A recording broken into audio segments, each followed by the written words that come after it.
Mesdames et messieurs, restez à l'écoute pour ce bulletin spécial. Avec moi j'ai Félix Genet, reporter étudiant à Québec. Félix, de quel sujet choc parlons-nous aujourd'hui?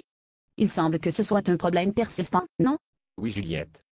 Voyez-vous, depuis le mois de septembre 2008, quelques 400 d'élèves de 3e secondaire d'une école de Québec survivent avec de 3 à 6 fours à micro-ondes conventionnels, un manque flagrant d'effectifs. De 3 à 6 fours à micro-ondes. Pourquoi de 3 à 6? Oui, ma chère Juliette, vous avez bien entendu. En réalité, c'est que 7 fours à micro-ondes sont installés dans le pavillon où étudient les élèves, mais jamais ils n'ont tous fonctionné le même jour. Dès le début de l'année, avant même que des élèves y aient touché, 2 d'entre eux ne fonctionnaient déjà pas.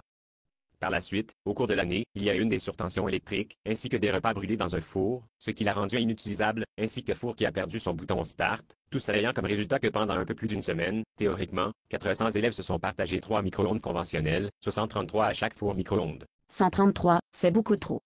Déjà juste cette micro-ondes donne une soixantaine de personnes dans le même petit four conventionnel. Sachant que les élèves doivent chauffer leur plat avant de manger et d'aller à une quelconque activité, je me demande comment ils font pour ne pas manquer de temps. Félix, n'y a-t-il pas eu des plaintes? Oui, j'ai moi-même parlé du problème au directeur de niveau et au surveillant du midi. Le directeur a toujours fait réparer les courts-circuits dans des délais acceptables, mais il n'a rien fait encore pour le four micro-ondes, qui a perdu le bouton Start. Un peu avant le temps des fêtes, tanné que les micro-ondes brisent, il a apposé des avertissements sur chacun d'entre eux pour aviser les élèves que le maximum de plats tolérés en même temps dans un four serait dorénavant de 4. 4?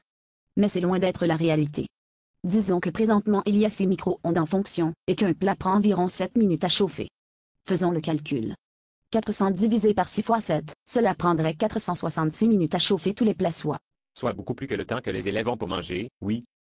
Juliette, en tant que journaliste vive d'esprit et ayant de bonnes idées, quelle solution envisageriez-vous, si vous aviez le pouvoir nécessaire? On pourrait certainement acheter beaucoup d'autres fours, mais il me semble que le problème resterait le même. Pourquoi ne pas toffer les fours à micro-ondes, qui sont présentement à l'école pour ensuite en racheter des plus industriels, qui sont plus adaptés pour les écoles? Il me semble que ça irait mieux.